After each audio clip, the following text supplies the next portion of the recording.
In the winter of 1900, a supply ship approached a lighthouse on a barren island in the North Atlantic. The sea was calm, the skies were clear, yet something was terribly wrong. The lighthouse lantern, meant to burn every night without fail, was dark. When the relief keeper climbed the steps and opened the door, he found the tower silent. The wicks were trimmed. The beds were made, a meal laid prepared on the table. 3 experienced lighthouse keepers had been stationed there, 3 men who knew the trade better than most. But on that island of bare rock and crashing waves, not a single one remained. The Atlantic is not an empty ocean. It never has been. Out there, beyond the edges of the maps, where the wind drags slow clouds across a black horizon and the sea breaks endlessly against the bones of the earth, there are places where the world feels older than memory. Places where the air itself seems to carry the weight of something forgotten. In December of the year 1900, a small supply vessel named the Hesperus approached one such place. Its destination was a remote island in the North Atlantic known as Eilean Moor, the largest of the Flannan Isles. A harsh and lonely outcrop of stone rising from the sea nearly 20 miles west of the Scottish mainland. It was not a place where people lived. It was a place where people endured. Right there, at the edge of one of its cliffs, stood a lighthouse, a tall grey tower built to guard the surrounding waters, where countless ships had once been lost to the reefs and violent currents of the Minch. Its purpose was simple: keep the lantern burning through the night and guide passing vessels safely through the darkness. 3 men had been stationed there to tend the light: James Ducat, the principal keeper; Thomas Marshall, the second assistant; and Donald MacArthur, a temporary replacement brought in to fill an unexpected absence. Their work was lonely but familiar. Weeks could pass without the sign of another human being. The sea was their constant companion. The drawn and eerie sound of the wind, their only conversation. But they were experienced men, chosen precisely because they understood the demands of such isolation. And yet when the Hesperus approached the island on the afternoon of December the 26th, 1900, something was amiss. The lighthouse lantern was dark. That alone was troubling. The light should have been burning regardless of the hour or the weather. It was the one duty that could never be neglected. As the ship moved closer, Captain James Harvey waited for the usual signal from the island. Normally, one of the keepers would appear near the landing, ready to assist with the unloading of supplies. But the cliffs remained empty. No flag was raised. No figure stood watching from the rocks. The island seemed strangely still. Eventually, a relief keeper named Joseph Moore was sent ashore to investigate. Moore had served at the lighthouse before. He knew the routines of the men stationed there. He knew the sounds of the island and the rhythm of life inside the tower. But as he climbed the long stairway that wound upward from the landing toward the lighthouse door, he would later say that an uneasy feeling began to grow within him. It was the silence. Not the ordinary silence of an empty island, but something deeper and more oppressive. The kind of silence that makes a man instinctively lower his voice, as though he had entered the place where he does not belong. When Moore reached the door of the lighthouse, he knocked. No answer came. After a moment, he unlocked the door and stepped inside. At first glance, nothing seemed disturbed. The interior of the lighthouse was orderly and clean. Oil lamp wicks had been trimmed. The kitchen table showed signs of recent use.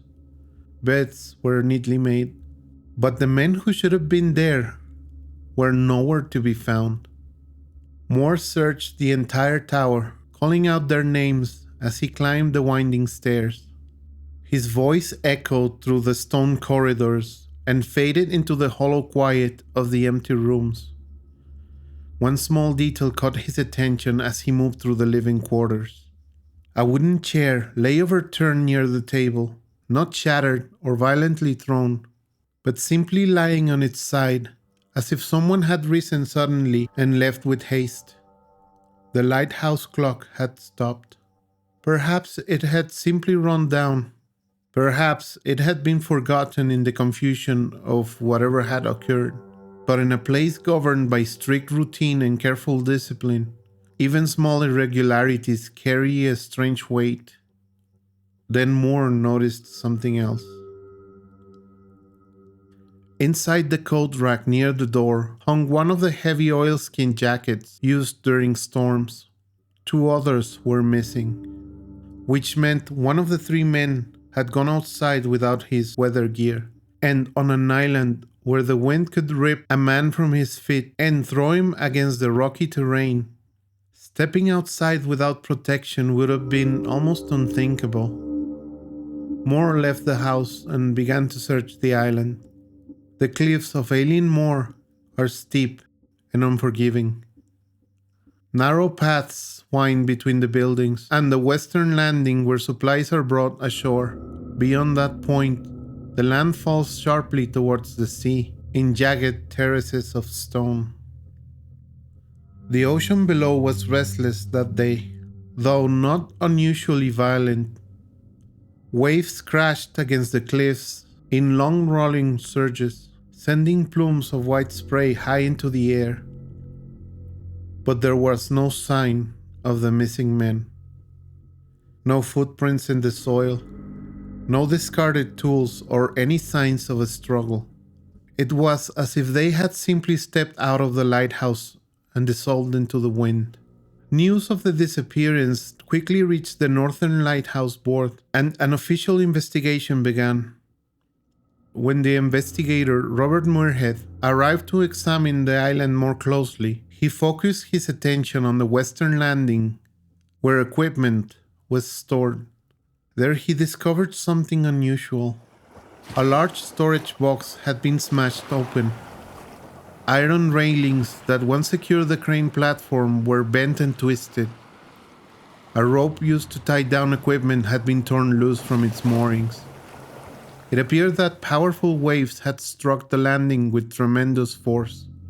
Such waves were not impossible in the North Atlantic. During violent storms, the sea could rise like a living wall and smash against the cliffs with devastating power.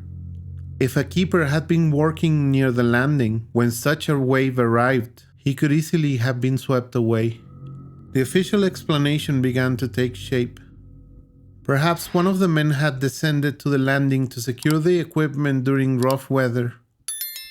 Perhaps another keeper, seeing the danger, had rushed down to help him. And when disaster struck, the third had broken protocol and ran outside in a desperate attempt to save his companions. 3 men, one catastrophic moment. And the sea claiming them all before they could return to the safety of the lighthouse. It was a simple explanation. A tragic accident in a dangerous place. Yet even Muirhead admitted that parts of the story remained difficult to reconcile. For one thing, lighthouse regulations were strict. One keeper was always required to remain inside the tower. It was a rule drilled into every man assigned to such posts, precisely because the sea was so unpredictable. And yet somehow all 3 keepers had left the lighthouse at the same time. Then there was the question of the missing bodies. The Atlantic is vast, and it often keeps what it takes. But in many maritime accidents, at least some trace of the victims eventually appears. Wreckage, clothing, debris carried ashore by the tides. In this case, nothing was ever found. No bodies, no fragments of equipment, no sign that the 3 men had ever been near the water when they disappeared. The sea simply swallowed them. And so the mystery of the Flannan Isles entered the quiet realm of unresolved history.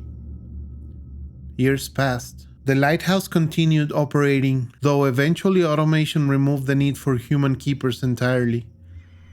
Today the lantern still shines across the same cold waters, guiding ships through the darkness, just as it did more than a century ago. But the island itself remains unchanged. Ailinmore is still a lonely place of wind and stone. The old buildings still stand against the cliffs, their empty windows staring out toward the restless Atlantic.